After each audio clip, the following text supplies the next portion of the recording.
عثمان بن عفان رضی اللہ تعالیٰ عنہ وہ آدمی ہے جو کم از کم 21 سے 22 مرتبہ اللہ کے رسول علیہ السلام سے جنت کی بشارت سنتے ہیں۔ اللہ کے نبی علیہ السلام کے ننیالی رشتہ دار ہیں۔ ابو بکر صدیق رضی اللہ تعالیٰ عنہ کی دعوت پر اسلام قبول کیا۔ اسلام قبول کرتے ہی خاندان سے مسائل سامنے آنے لگے۔ وہ سنا ہوگا آپ نے کہ اس طرح سے چٹائی میں عثمان کو لپیٹ دیا جاتا تھا، اور لپیٹے جانے کے بعد جو ہے دھواں دیا جاتا تھا کہ یہ کسی طرح سے پریشان ہو کر اللہ کا دین چھوڑ دیں، لیکن ایسا نہیں ہوا، استقامت کی۔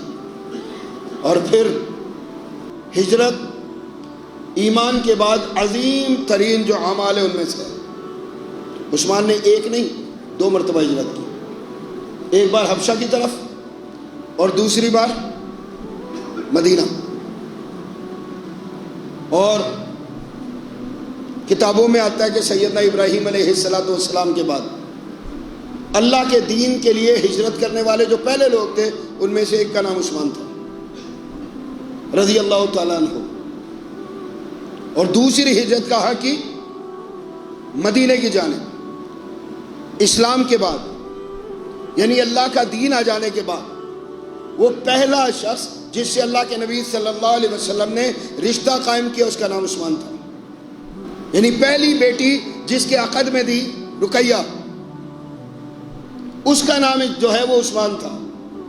اور اللہ اکبر، آپ دیکھیں اللہ کے نبی علیہ السلام بدر کے لیے جا رہے تھے، بدر کے لیے جا رہے تھے، عثمان بن عفان آ گئے رضی اللہ تعالیٰ عنہ، اور آ کر اللہ کے نبی علیہ السلام کی خدمت میں عرض کرتے، آنکھوں میں آنسو ہیں، آ کر کہتے اللہ کے نبی میں آپ کے ساتھ جانا چاہتا ہوں، میں اس مارکے کا حصہ بننا چاہتا ہوں، لیکن آپ کی بیٹی بیمار ہے، آپ مجھے حکم فرمائیے میں کیا کروں۔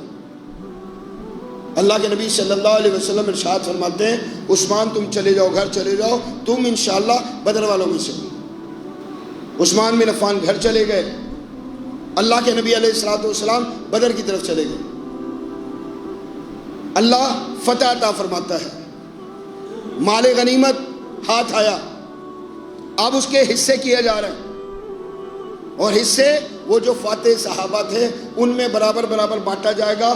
تو ایک حصہ یعنی سب کو مل گیا ہے، ایک حصہ اللہ کے نبی علیہ السلام نے اضافی علیحدہ کر دیا۔ اللہ کے نبی صلی اللہ علیہ وسلم فرماتے یہ عثمان کا حصہ ہے، وہ گھر میں رہ کر بھی اہل بدر میں سے۔ اور اس کے بعد عثمان بن عفان رضی اللہ تعالیٰ عنہ کی آمد ہوتی ہے، اور جب آمد ہوئی تو آنکھوں میں آنسو، اور پاس ایک خبر موجود تھی، اور وہ خبر کیا تھی بھلا؟ کہ اللہ کے رسول صلی اللہ علیہ وسلم آپ کی جو بیٹی تھی دختر رقیہ رضی اللہ تعالیٰ عنہ وہ فوت ہو گئی۔ اللہ اکبر، یقینی طور پر بہت زیادہ جو ہے دکھ اور افسوس والی خبر ہوگی یا نہیں؟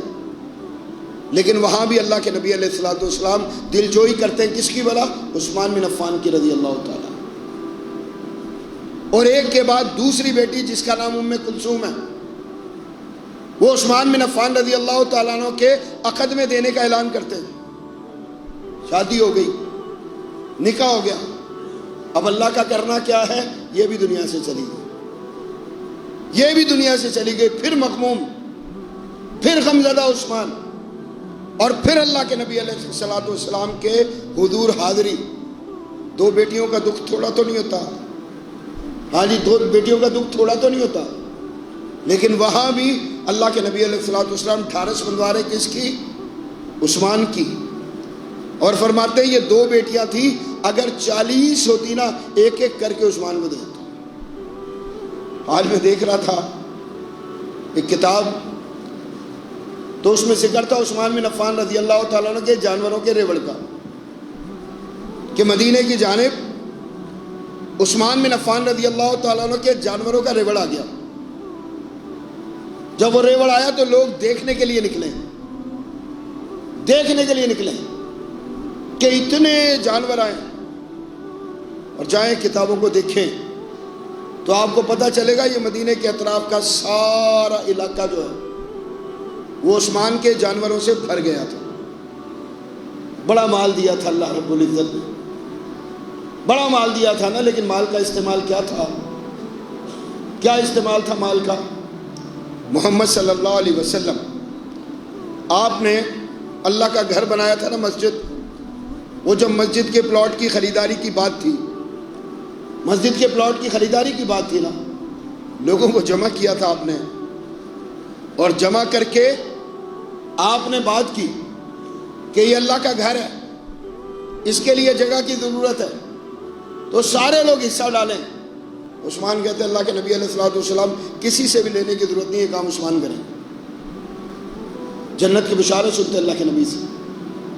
مدینے میں آنے کے بعد مسلمانوں کو جس بہت بڑی آزمائش کا سامنا تھا، ایک کنواں تھا اور وہ یہودی کی ملکیت تھا، اور وہ بڑا مسلمان اس کی وجہ سے مسائل میں تھے.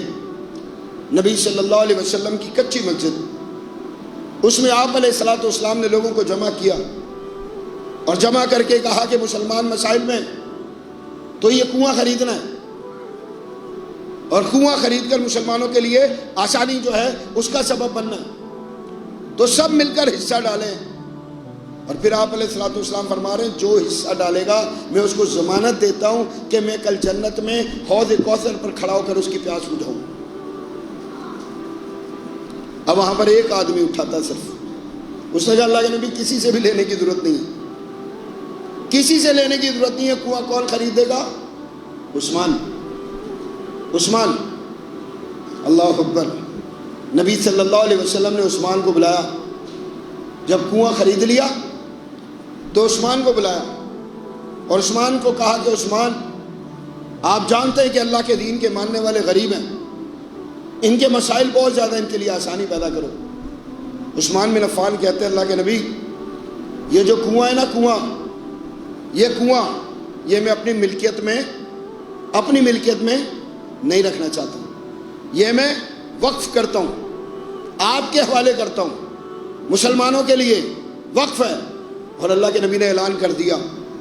ہاں جی، ایک دن وہ کنواں یہودی کی ملکیت ہوتا تھا اور دوسرے دن وہ کنواں جو ہے مسلمانوں کی ملکیت ہوتا تھا، اور جو دن مسلمانوں کا ہوتا تھا اس دن اللہ کے نبی نے اعلان کر دیا کہ ہر خاص و عام آ سکتا ہے اور اس کنویں سے استفادہ کر سکتا ہے.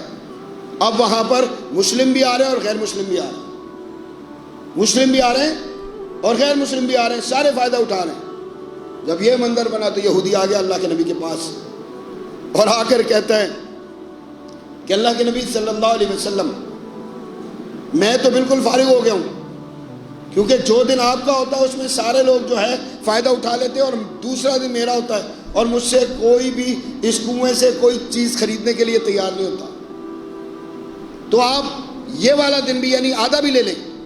اب اللہ کے نبی نے پھر جمع کیا صحابہ کو اور پھر وہی بات کی.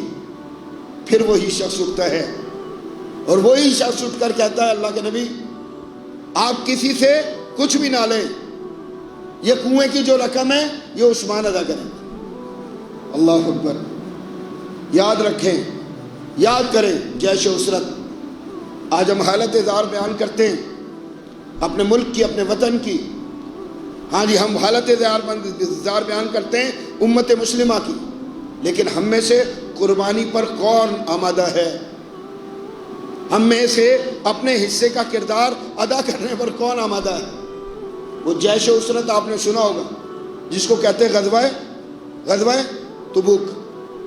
مال کی اپیل کی اللہ کے نبی علیہ الصلوۃ والسلام نے، اور آپ نے فرمایا کہ جو 100 اونٹ اللہ کے راستے میں دے گا. 30,000 لوگ تھے جو اللہ کے نبی علیہ الصلوۃ والسلام کے پاس آ گئے تھے اس جنگ میں حصہ لینے کے لیے، سواریاں نہیں تھیں ان کے لیے. اللہ کے نبی صلی اللہ علیہ وسلم اعلان کر رہے ہیں کہ کون ہے جو 100 اونٹ دے گا، 100 اونٹ دے گا، میں اسے جنت کی بشارت دیتا ہوں. عثمان کھڑے ہوتے اللہ کے نبی میں دیتا ہوں. دوسری بار پھر اللہ کے نبی نے اعلان کیا، عثمان کھڑے ہوتے میں دیتا ہوں. 9 مرتبہ 900 اونٹ عثمان بن عفان رضی اللہ تعالیٰ عنہ دیتے ہیں. 200 گھوڑے دیتے ہیں، سونا اور چاندی دیتے ہیں. اور اللہ کی قسم پوری تاریخ پڑھ لیں، میں کہتا ہوں تاریخ دیکھیں گے نا 2-3 چیزیں ایسی ہیں جو آپ کو عثمان میں ملے گی، کسی میں بھی نہیں ملے گی. مثال کے طور پر 1,24,000 انبیاء آئے، ان میں سے کوئی ایک نبی ایسا جس نے اپنی 2 بیٹیاں کسی ایک شخص کے عقد میں دے دی سوائے محمد صلی اللہ علیہ وسلم کے، جنہوں نے عثمان کو اپنی 2 بیٹیاں دی۔ اور پھر جو معلوم کے مطابق ہے، جو ان کتابوں میں موجود ہے، یہ جب جیش اسرت کے لیے مال فراہم کیا محمد صلی اللہ علیہ وسلم کو، عثمان بن عفان رضی اللہ تعالیٰ عنہ نے ایک جملہ کہتے اللہ کے نبی، وہ جملہ معلوم کے مطابق کسی بھی نبی نے اپنے کسی امتی سے نہیں کہا سوائے عثمان کے۔ اور وہ جملہ کیا تھا؟ اللہ کے نبی فرما رہے عثمان، اگر آج کے بعد تم کوئی نیکی نہ بھی کرو تم پر جنت پکی ہے، یعنی آج تک تم نے جو کر لیا وہ کافی ہے۔ اللہ اکبر، یہ چھوٹی بات ہے، اور میں کہتا ہوں یہ وہ لوگ ہیں کہ جنہوں نے ہمارے اوپر احسان کیا۔